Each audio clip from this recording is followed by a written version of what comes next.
Hi hello నమస్తే నేను మీ Bhavana welcome to Manam TV. AP ప్రభుత్వం వాట్సాప్ లో గవర్నెన్స్ సర్వీసెస్ అనే కొత్త కాన్సెప్ట్స్ వచ్చింది. సో ఆల్రెడీ మొదలైపోయింది. సో ఈ వాట్సాప్ సర్వీసెస్ వల్ల ప్రజలకి ఎలాంటి ఒక విప్లవం పొందబోతున్నారు మనతో మాట్లాడేందుకు సీనియర్ అనాలిసిస్ట్ అప్షాని రాజేష్ గారు మనతో ఉన్నారు. సార్ నమస్తే. సో మనం చూస్తున్నాం ఏపీ ప్రభుత్వం కొత్త కాన్సెప్ట్ అయితే ముందుకు వచ్చింది. అంటే వాట్సాప్ నుంచే సర్వీసెస్ ఇచ్చేందుకు రెడీ అయిపోయింది. ఆల్రెడీ మొదలు కూడా పెట్టేశారు. సో ఇది వరకు అయితే మనం గవర్నమెంట్ సర్వీసెస్ ఉన్న ప్లేస్కి వెళ్ళి ఏదైనా అప్లై చేసుకోవాలంటే అక్కడ నుంచే సర్వీసెస్ పొందేవాళ్ళు. అండ్ రీసెంట్గా కూడా మొన్నటి వరకు కూడా చూసుకుంటే మీ సేవకి వెళ్ళి మరి అప్లై చేసుకోవడం కానీ ఏదైనా తీసుకోవాలన్నా కూడా అక్కడ నుంచి కూడా సర్వీసెస్ తీసుకునేవాళ్ళు. సో ఇప్పుడు కొత్తగా ఏపీ ప్రభుత్వం అయితే ఇది ఒక వాట్సాప్ గవర్నెన్స్ అయితే తీసుకొచ్చింది. సో దీనివల్ల ప్రజలు ఎలా విప్లవం పొందుతారు? అంటే ఇవాళ సాంకేతికత ప్రజలకు అందుబాటులో ఉంది. అలాగే సాంకేతికతని వినియోగించుకునే పరిజ్ఞానం కూడా ప్రజలకు పెరిగింది. ఒకనాడు బ్యాంకుకి వెళ్ళి ఓచర్ రాసి బ్యాంకులో లావాదేవీలు జరుపుకున్న స్థాయి నుంచి ఇవాళ మన ఫోన్లో నుంచే మనీ పే చేయటం, రిసీవ్ చేసుకోవటం జరుగుతూ ఉంది. ఫోన్లో నుంచే train tickets, flight tickets, bus tickets, cinema టికెట్లు లాంటివన్నీ మనం రిజర్వ్ చేసుకోగలుగుతాం. కూర్చున్న దగ్గర కూడా వెహికల్ వచ్చి మనం తీసుకెళ్లే మనం మన ఫోన్లో నుంచే మనకు కావాల్సిన ఫుడ్ మనం ఆర్డర్ చేసి తెప్పించుకుంటాం, మనకు కావాల్సిన గ్రాసరీస్ మనం ఆర్డర్ చేసి తెప్పించుకుంటాం, మన ఇంటి నిత్యావసరాలన్నీ మనం ఫోన్లోనే ఆర్డర్ చేసి తెప్పించుకుంటాం. అంటే ఇవాళ మనం కూర్చున్న దగ్గర నుంచి మనకి కావాల్సిన ప్రతి సౌకర్యాన్ని సాంకేతికత ద్వారా పొందగలుగుతున్నాం. మేబీ మనం వ్యక్తిగతంగా వెళ్ళి పర్చేజ్ చేసిన దానికన్నా కొంచెం సర్వీస్ ఛార్జ్ పడితే పడి ఉండొచ్చు మనకి, కానీ టైం అయితే సేవ్ అవుతా ఉంది కదా. ఇక్కడ ప్రభుత్వాలు కూడా ఈ మారుతున్న సాంకేతికత, ప్రజలకు అందుబాటులోకి వస్తున్న సాంకేతికతను చూసిన తర్వాత పౌర సేవలు లైక్ ప్రజలు ప్రభుత్వ కార్యాలయాలతో దగ్గరికి వెళ్ళి ప్రభుత్వ కార్యాలయాల నుంచి పొందే బిల్స్ చెల్లింపులు కానీ, సర్టిఫికెట్లు కానీ, ఆస్తి ధృవీకరణలు కానీ, ఇటువంటివన్నీ కూడా మరింత సులువుగా ప్రజలు ప్రభుత్వ కార్యాలయాల వరకు వచ్చే పని కాకుండా వారి ఇంటి వద్దకే ఆ సౌకర్యాలు ఎందుకు అందించకూడదు అని చెప్పని ఒక నిర్ణయానికి రావడం జరిగింది. ఇప్పుడు మనం చూస్తున్నాం, గతంలో వృద్ధాప్య వితంతు పింఛన్ లాంటివి పంపిణీ చేయాలి అని అంటే పంచాయతీ సెక్రటరీ దగ్గరకు వచ్చి ఆయన అంతకుముందు అయితే ఒక రిజిస్టర్లో వాళ్ళకు ఒక బుక్ ఇచ్చేవాళ్ళు. ఆ బుక్ తీసుకొని వెళ్తే ఆ రిజిస్టర్లో ఎంటర్ చేసుకొని వీళ్ళకి ఇచ్చిన బుక్లో ఆ నెలకి పెన్షన్ ముట్టినట్టుగా సంతకం చేయించుకొని ఇచ్చేవాళ్ళు. తర్వాత రోజుల్లో బయోమెట్రిక్ అందుబాటులోకి వచ్చింది. పంచాయతీ సెక్రటరీ దగ్గరికి వెళ్ళి పంచాయతీ సెక్రటరీ దగ్గర థంబ్ ఇంప్రెషన్ బయోమెట్రిక్ నమోదు చేసిన తర్వాత అతను పేమెంట్ చేసేవాడు. ఇప్పుడు ఎవరైతే రద్దుదారుడు ఉన్నారో అతని డోర్ స్టెప్కి వెళ్ళి, అంటే అతని ఇంటికి వెళ్ళి ఆ సంక్షేమ పథకాలను అందిస్తూ ఉన్నారు. ఇది గత కొన్ని సంవత్సరాలుగా సాంకేతికత ప్రజలకి కల్పించిన ఫెసిలిటేషన్. సో ఇటువంటప్పుడు పౌర సేవలు కూడా మరింత సునాయాసంగా, మరింత చేరువుగా ప్రజలకు అందించాలి అని చెప్పనే ఆలోచన ప్రభుత్వం చేసింది. ఆ చేసిన దానికి కొంచెం అంటే ఏ ప్లాట్ఫామ్ మీద నుంచి ఈ సర్వీసెస్ అందించడానికి ఆస్కారం ఉంది. ప్రస్తుతం మనకి రకరకాల అంటే సోషల్ మీడియా ప్లాట్ఫామ్స్ ఇవన్నీ ఉన్నాయి. ఇవాళ ప్రతి ఇంట్లో ఫోన్ ఉంటుంది, ప్రతి ఇంట్లో ముఖ్యంగా స్మార్ట్ ఫోన్ ఉంటుంది. ముఖ్యంగా social media platforms like Facebook, WhatsApp, Twitter, Telegram, Insta, ఇటువంటి అకౌంట్స్ అందరు కూడా వాడగలుగుతూ ఉన్నారు. అటువంటప్పుడు వాట్సాప్ నుంచి ప్రభుత్వానికి వాళ్ళ రిక్వైర్మెంట్స్ ఏంటి అనేది, ఎందుకంటే ప్రభుత్వం ఏ సేవలు వాట్సాప్ ద్వారా అందివ్వగలుగుతుంది అనేది ప్రభుత్వం ఇచ్చిన ఒక వాట్సాప్ నెంబర్ ఉంది. ఆ నెంబర్ని డైల్ చేసి ఆ సైట్లోకి వెళ్తే ఏ సర్వీసెస్ ప్రభుత్వం అందిస్తూ ఉంది. ఈ వినియోగదారుడు ఏ సర్వీసెస్ తీసుకోవాలనుకుంటున్నాడు, ఓ బర్త్ సర్టిఫికేట్ కావాలా, డెత్ సర్టిఫికేట్ కావాలా, ఇన్కమ్ సర్టిఫికేట్ కావాలా, ఎలక్ట్రిసిటీ బిల్ పే చేయాలా, ఇంటి పన్ను పే చేయాలా, అంటే ప్రభుత్వ ల్యాండ్ శిస్తులు పే చేయాలా, రెన్యువల్ చేసుకోవాలా. సో అంటే ప్రజలకి ప్రభుత్వాలతో ఉండే డే టు డే అఫైర్స్లో వాళ్ళకు ఉండే అవసరాలు వీటిని ఇంటి వద్ద నుంచే నిర్వహించుకోగలిగే వెసులుబాటు కల్పించడం. ఇక్కడ గమనించుకుంటే ఈ విధమైన చొరవ చంద్రబాబు నాయుడు గారి ప్రభుత్వం తీసుకోవటం అంటే నాకైతే పెద్ద ఆశ్చర్యం అనిపించలే. ఎందుకంటే 1995లో చంద్రబాబు నాయుడు గారు ఒకసారి ఈ రాష్ట్రానికి ముఖ్యమంత్రిగా బాధ్యతలు చేపట్టిన తర్వాత ఆయన పాలనా హయాంలో ప్రజలకి ఏ విధమైన పౌర సేవలు ఎంత వేగంగా ఎంత సమర్థంగా అందుతున్నాయి అనేది చాలా స్పష్టంగా చాలా దగ్గరగా చూస్తున్నాం. కాబట్టి ఇటువంటి చొరవ చంద్రబాబు నాయుడు గారి ద్వారా తీసుకోవటం, ఇటువంటి ఫెసిలిటేషన్ ప్రజలకు అందుబాటులోకి రావటం అనేది ఖచ్చితంగా దేశంలో ట్రెండ్ సెట్టర్గా ఆయనే నిలుస్తారు అనేది దేశానికి కూడా తెలుసు. ఎందుకంటే ఇప్పుడు అమల్లో ఉన్న సిటిజన్ చార్టర్, మీరు ఏదైనా ఒక ప్రభుత్వ కార్యాలయానికి వెళ్తే ఎంఆర్ఓ ఆఫీసో ఎండిఓ ఆఫీసో మున్సిపల్ ఆఫీస్ లాంటి వాటికి వెళ్తే అక్కడ ఆ వరండాలో సిటిజన్ చార్టర్ అని చెప్పని ఒక బోర్డు పెట్టుంటుంది. అదేంటి అంటే ప్రభుత్వోద్యోగులు ప్రజలకి సేవ చేయడానికి అపాయింట్ చేయబడ్డారు. స్పెషల్గా వాళ్ళ కోసమే బోర్డులు పెట్టుంటారు నోటీస్లో. అంటే ప్రభుత్వోద్యోగుల దగ్గర నుంచి మీకు కావాల్సిన సర్వీసెస్ చేయించుకునే హక్కు మీకుంది. ప్రభుత్వోద్యోగులుగా ప్రజలకి సేవ చేయడానికి మీరు అపాయింట్ చేయబడ్డారు. ఆ సర్వీసెస్ చేయాల్సిన బాధ్యత మీది. అంటే పౌర సమాజం సేవలు పొందే హక్కు కలిగి ఉంది, ఉద్యోగులు సేవ చేయాల్సిన బాధ్యత కలిగి ఉన్నారు అని చెప్పని మొట్టమొదటిసారిగా ప్రజలకి ఉద్యోగులు సేవకులు అని చెప్పని నిర్ధారణ చేస్తూ సిటిజన్ చార్టర్ పెట్టారు.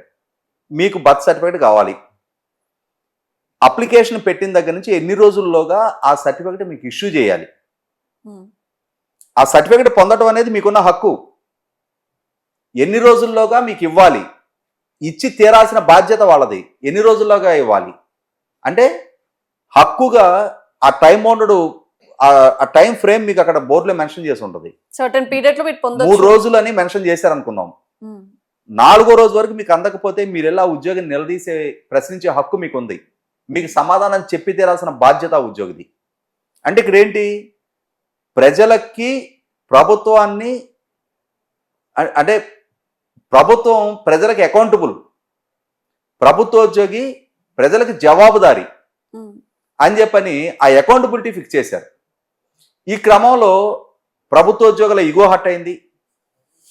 మమ్మల్ని ప్రజలకు జవాబుదారి చేస్తారా, ప్రజలు మా దగ్గరకు వచ్చి చేతులు కట్టుకొని మమ్మల్ని వేడుకొని మాకు కావాల్సిన లంచాలు ఇస్తే కానీ మేము పనులు చేయం, అట్లాంటిది ఇవాళ మాకు అకౌంటబిలిటీ ఫిక్స్ చేస్తారా అని చెప్పని వాళ్ళ ఇగో దెబ్బతిని 2004లో చంద్రబాబు నాయుడు గారు ఓడించారు. ఇంతగా ప్రజలకి సర్వీసెస్ అందించిన చంద్రబాబు నాయుడు గారిని ప్రజలు గెలిపిలా, గుర్తుపెట్టుకుని ఉద్యోగులు మాత్రం ఓడించారు. ఇక్కడ గమనించుకుంటే ఈ సేవ అంటే ఈ ప్రభుత్వ కార్యాలయాల్లో సిటిజన్ చార్టర్ ఒకటే కాదు, ఎలక్ట్రానిక్ సర్వీస్ సేవ అని చెప్పని ప్రభుత్వ కార్యాలయాల వరకు వెళ్ళి అక్కడ పడిగాపులు కాసే అవసరం లేకుండా ఈ సేవా కేంద్రానికి వెళ్ళి మీకు ఏ సేవ కావాలి, ఆ ఈ సేవా కేంద్రాల ద్వారా ఏ సేవలు అందుబాటులో ఉంటాయి అనేది మీకు అక్కడ బోర్డు మీద డిస్ప్లే అయి ఉంటుంది. మీరు అక్కడ నామమాత్రపు చలానా పే చేస్తూ మీ అప్లికేషన్ సబ్మిట్ చేస్తే అక్కడ కూడా ఆ అప్లికేషన్ పరిష్కరించడానికి ఒక సర్టైన్ టైం బౌండ్ ఉంటుంది. ఆ టైం బౌండ్ ప్రకారం మీ సమస్య పరిష్కారం అయ్యి మీకు అందాల్సిన సర్టిఫికెట్ మీకు అందుతుంది. ఈ విధమైన ఈ సేవని దేశంలో మొట్టమొదటిసారిగా అందుబాటులోకి తీసుకొచ్చింది చంద్రబాబు నాయుడు గారు. తర్వాత వచ్చిన రాజశేఖర రెడ్డి గారు దాన్ని మీ సేవ అని చెప్పని మార్చారు. అంటే ప్రభుత్వాలు ఒకసారి ఒక ఫెసిలిటేషన్ ఒక ప్రభుత్వం ద్వారా ప్రజలకు అందించినప్పుడు తర్వాత వచ్చిన ప్రభుత్వాలు కూడా రాజకీయ వైరుధ్యాలకి అతీతంగా ఆ సేవలు కొనసాగించాయి. ఎక్సెప్ట్ జగన్మోహన్ రెడ్డి గారు, మిగిలిన అన్ని ప్రభుత్వాలు కూడా చంద్రబాబు నాయుడు గారి తర్వాత బాధ్యతలు చేపట్టిన రాజశేఖర రెడ్డి గారైనా, రోసీ గారైనా, కిరణ్ కుమార్ రెడ్డి గారి పాలనా హయాంలో ఆ సేవలు కొనసాగించారు. అంటే ఇప్పుడు ఈ సేవ అంటే ఓన్లీ ఎలక్ట్రిసిటీ బిల్స్ మాత్రమే కట్టే ఒక సేవ లాగా నిలిచిపోయింది. మీ సేవలు ఏమో అఫీషియల్ గా కూడా అన్ని అప్లై చేసుకుంటున్నారు. లేదు, ఇప్పుడు మీ సేవని మార్చేశారంటారా? ఈ సేవనే మీ సేవగా మార్చారు. మీ సేవా కేంద్రాల ఈ సేవా కేంద్రాలని కట్టారు అప్పుడు ప్రత్యేకంగా. ఫస్ట్ ఉండేది, తర్వాత రాజశేఖర రెడ్డి గారి హయాంలో దాన్ని మీ సేవా కేంద్రాలుగా మార్చారు, పేరు మార్చారు అంతే. అదే. తర్వాత ఇప్పుడు అందుబాటులో ఉన్న అంటే అన్ని ప్రభుత్వ విభాగాలని డిజిటలైజేషన్ చేయటం. ఇవాళ ఆర్టీసీ టికెట్ రిజర్వేషన్ చేసుకోవాలంటే ఒక రోజుల్లో వాళ్ళు ఒక రిజర్వేషన్ చార్ట్ మెయింటైన్ చేస్తుండేవాళ్ళు. మనం వెళ్ళి తెనాల నుంచి హైదరాబాదు పలానా బస్కి రిజర్వేషన్ అంటే ఆ రికార్డు తీసి ఆ రోజు సీట్లు అవైలబిలిటీ ఉన్నాయో లేవో చెక్ చేసుకొని టికెట్ చింపి దాని మీద వెనక వైపు రాసి ఇచ్చేవాళ్ళు సీట్ నెంబరు. అవును, అప్పుడొకప్పుడు అలాగే ఉండేది. రైల్వే టికెట్లు కూడా అంతే. అవును. అటువంటి స్థితి నుంచి వాళ్ళ డిజిటలైజేషన్ యుగంలోకి వచ్చిన తర్వాత ఆన్లైన్ ఎక్కడి నుంచైనా నీ ఫోన్లో నుంచైనా బుక్ చేసుకునే ఫెసిలిటేషన్ ఆన్లైన్లో చేసుకుంటారు. అందుబాటులోకి అవును. వచ్చేసింది. అంటే పౌర సేవలు ప్రజలకు చేరువయ్యాయి. రిజిస్ట్రేషన్ వ్యవస్థ, బ్యాంకింగ్ వ్యవస్థ, పోలీస్ డిపార్ట్మెంట్లో కూడా కోర్టులు కూడా డిజిటలైజేషన్ అయ్యి కేసులకు సంబంధించి కూడా రికార్డు ఏం జరిగింది అనే రికార్డు పలానా కేసుకి సంబంధించిన రికార్డు అనేది ఇవాళ ఆన్లైన్లోనే వెరిఫై చేసుకోవడానికి అందుబాటులోకి తీసుకొచ్చారు. రిజిస్ట్రేషన్ వ్యవస్థ పూర్తిగా డిజిటలైజేషన్ జరిగింది. అంటే ఈ విధమైన మార్పు చేర్పులకు ఆద్యుడు చంద్రబాబు నాయుడు గారు. అటువంటి చంద్రబాబు నాయుడు గారి ఆధ్వర్యంలో ఇవాళ వాట్సాప్ ద్వారా పౌర సేవలు ప్రజలకు చేరువ చేయటం అనేది, ఎందుకంటే ఇక్కడ గ్రామ సభల నిర్వహణ, శ్రమదానం, clean and green, file clearance వారోత్సవాలు, ప్రజల వద్దకు పాలన, ఇలా రకరకాల కార్యక్రమాలతోటి, ప్రోగ్రామింగ్ తోటి అధికార వ్యవస్థని ప్రజల వద్దకు, ముఖ్యంగా గ్రామాలకు చేర్చిన మొట్టమొదటి పాలకుడు చంద్రబాబు నాయుడు గారు. ప్రజలకి అధికార వ్యవస్థని ప్రశ్నించే హక్కు కల్పించిన పాలకుడు చంద్రబాబు నాయుడు గారు. ప్రజలకి అధికార వ్యవస్థని జవాబుదారీ చేసిన పాలకుడు చంద్రబాబు నాయుడు గారు. అటువంటి చంద్రబాబు నాయుడు గారి ఆధ్వర్యంలో ఇప్పుడు ఈ వాట్సాప్ గవర్నెన్స్ ద్వారా ఒక వినూత్నమైన, అంటే ఒక మేలు పరిణామం ఏంటి అంటే ఎరాడికేషన్ ఆఫ్ కరప్షన్. ఇవాళ ఒక సర్టిఫికెట్ కోసం ప్రభుత్వ కార్యాలయానికి ఫిజికల్గా మనం వెళ్తే అది అపరిష్కృతంగా కనిపిస్తూ ఉంటే ఎందుకు చేయలేదు అని మనం ఆ ఉద్యోగిని అడిగి, అతను చేయటం కోసం మన నుంచి ఏదో కొంత ఎక్స్పెక్ట్ చేసి మనం ఇచ్చి, అంటే మన అవసరం రీత్యా మనం లంచాన్ని ప్రోత్సహించి లంచం తీసుకున్న వాళ్ళు తీసుకుంటూ ఇప్పుడు ఈ వాట్సాప్ ద్వారా ఆ వ్యవస్థ శాశ్వతంగా నిర్మూలించడానికి ఆస్కారం ఉంటుంది. ఎందుకంటే ఒకసారి యాప్లో ఎంటర్ అయిన తర్వాత అది టైం బౌండెడ్గా పరిష్కరింపబడి తీరాలి. ఎందుకు పరిష్కరించలేదని కూడా సమాధానం చెప్పాల్సి వస్తుంది. లేకుంటే జెన్యూన్ కన్సర్న్ వల్ల పరిష్కరించకపోతే ఓకే, లంచం కోసంగా దాన్ని రిజాల్వ్ చేయకుండా ఉంచితే 100% ఆ కన్సర్న్డ్ ఉద్యోగి ఇబ్బందులు పాలవుతాడు.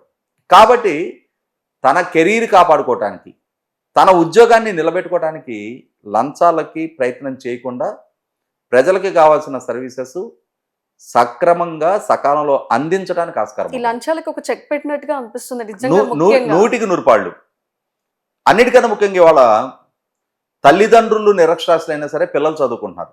కులాలకు అతీతంగా, ప్రాంతాలకు అతీతంగా, ఆర్థిక స్థితిగతులకు అతీతంగా సాంకేతికత అనేది వాళ్ళ ప్రతి కుటుంబంలో అందుబాటులో ఉంది.